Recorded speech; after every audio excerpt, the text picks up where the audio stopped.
Good afternoon. We walked the legs off the Yorkshire Panther this morning. Angry wife is at home, probably chilling out with the dog, and that's all I want to do. However, they forecast rain with sunshine. That gives us stormlight. And I've come to where we're going today. This is going to be a good one. Few pictures, throw the drone up for a bit, but the history associated with this place makes the journey worth it alone. And the weird thing about this one, you already know about it. If you were brought up and raised in the UK, or maybe if you weren't, I don't know, you were taught something from a very young age and you already know something about this history. Come with me and I'll explain all. It's called Sandal Castle. It's at Wakefield. Let me tell you a nursery rhyme. Not the version you remember, but the historically accurate version. And you'll get where I'm going with it. You'll know it in the first line. The grand old Duke of York, he had between 5,000 and 8,000 men. He marched them down to the bottom of the hill and they all got slaughtered. It's a bit different to the version we remember at school. That version we all know was written as a nursery rhyme to demonstrate the futility of war. So that bit's really not changed in life, has it? But the history behind this is much more interesting. The castle was originally built in 1107 and part of the de Warenne family. I think I've pronounced that right, probably not, but there you go. But originally it was made of wood.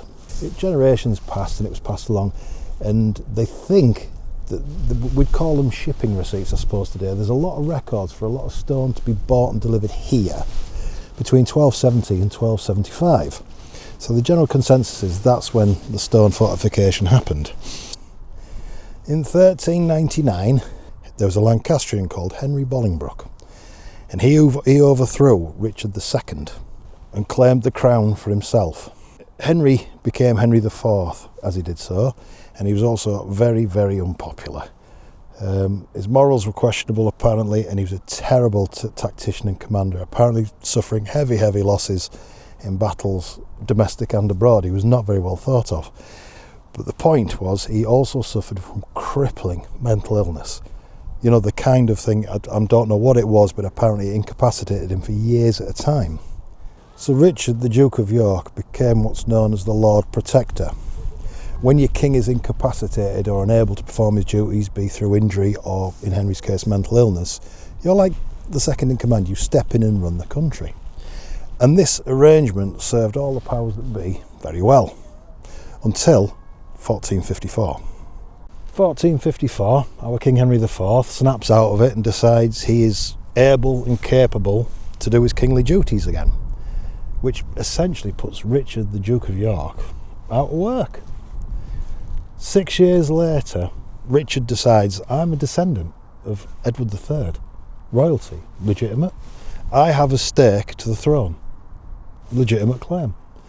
So he moves his army and his people and his forces to Sandal Castle here to fortify his position, and then if any Lancastrians come over the border just over there, he could deal with them quick smart because he's here. That was probably the last good decision Richard ever made, unfortunately. Now in the meantime, when all this is going on and Richard's, the Duke of York, has made a stake to the throne, there's battles going on, and there's a chap who's a commander of the York armies, and his name's Richard Neville. Lots of Richards involved here. Now Richard Neville was also, I think it's the Dean of Warwick, and it got him the nickname of Warwick the Kingmaker. The reason being, he was at the Battle of Northampton and he defeated Henry IV and they captured him. But the problem was, while they did that and they made the push for the throne, the popularity and I suppose politics wasn't there to grasp it.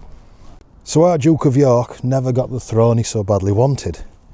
And in December that year, he was up there.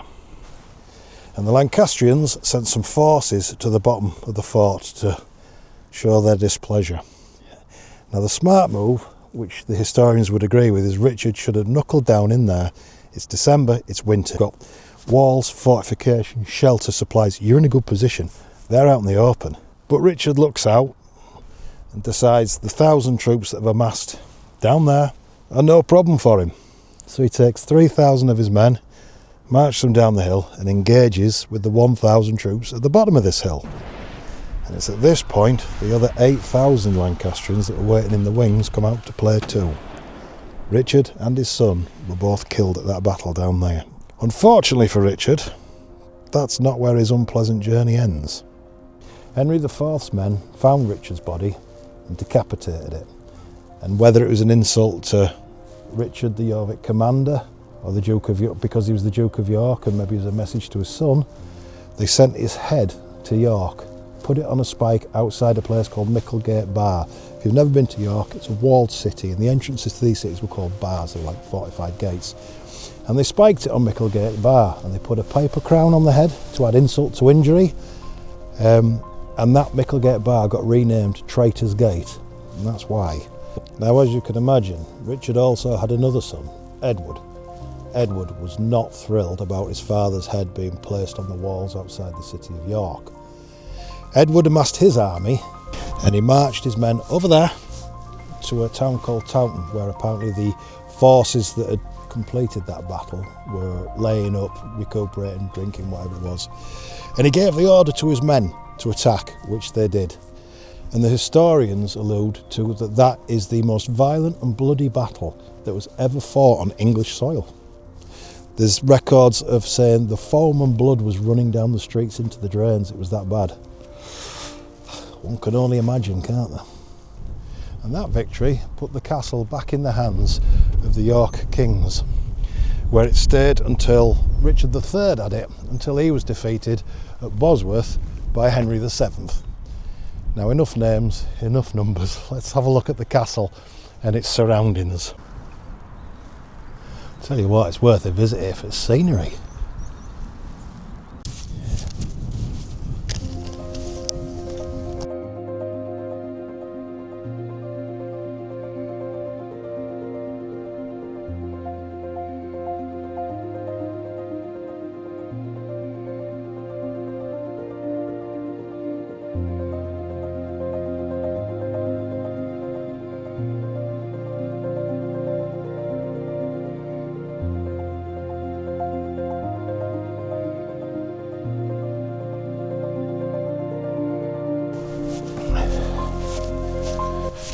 Tell you what, it is a beautiful place. It's steeped in history, but like I say, it's got almost a sadness to it. You can't help but ignore the thousands of people's blood that was spilt here. I wonder how long that takes to dry. One thing that's become apparently obvious right now is this place is absolutely prime for some astro shooting. Light that up, stars in background. Oh, banging, we're going to have to do that. I'll have to see if I can talk friend Roger into coming up and showing us how it's done, because that boy's astro work. Ooh. There is, by the way, if you want to come out, there's a nice track all the way around, even if you're in a wheelchair or you've got a pushchair and little kiddies, you can get around it. There are some steps, it's up to you if you do them. Gift shop car park, if you pick it in prime time, the car park will probably be full, so you may end up parking on the road, but it's free to get in. It's a beautiful spot and the views are spectacular. Especially when you've got playful light like this. So I need to stop talking and start shooting. Let's yap, let's get some pickies.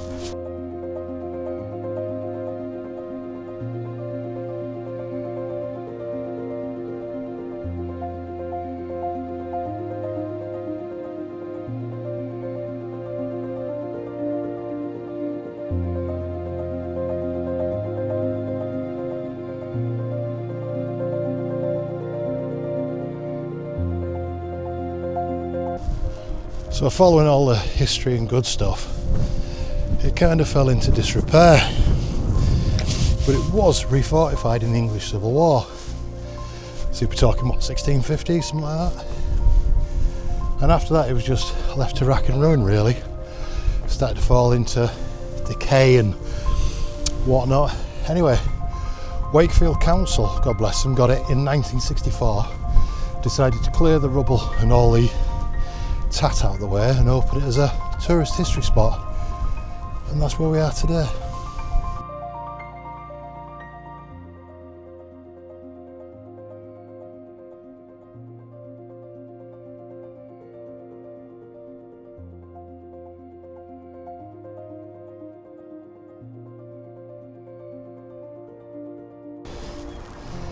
Oh, Wakefield ice cream vans.